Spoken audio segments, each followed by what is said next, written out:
আত্মসম্মান সকলেরই থাকে। আপনি একটা মানুষকে বারবার আঘাত করবেন, কটু কথা বলবেন, তার সঙ্গে খারাপ ব্যবহার করবেন, আর সেই মানুষটা আপনাকে ভালোবাসে বলে বারবারই ফিরে আসবে, এটা পুরোপুরি আপনার ভুল ধারণা। এই ধারণা, এই চিন্তা ভাবনা থেকে বের হয়ে আসুন। কারণ সহ্যের সীমা অতিক্রম করে গেলে আর সহ্য করার ক্ষমতা থাকে না। তার চেয়ে বড় কথা হলো, সময়ের সাথে সাথে সবারই বোঝার ক্ষমতা হয়।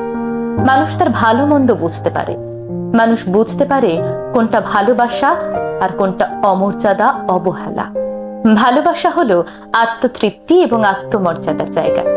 আর সেখানে যদি আপনি বারবার অবহেলিত হন, অমর্যাদার শিকার হন, আপনার আত্মসম্মান বারবার বিসর্জন দিতে হয়, তবে সেটা কখনো ভালোবাসা হতে পারে না।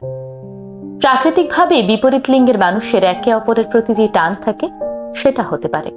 সেখানে কোনো ভালোবাসা নেই, শুধু রয়েছে একে অপরের প্রতি দৈহিক টান, যেখানে ভালোবাসা, মায়া, মমতা কোনো কিছুই কাজ করে না।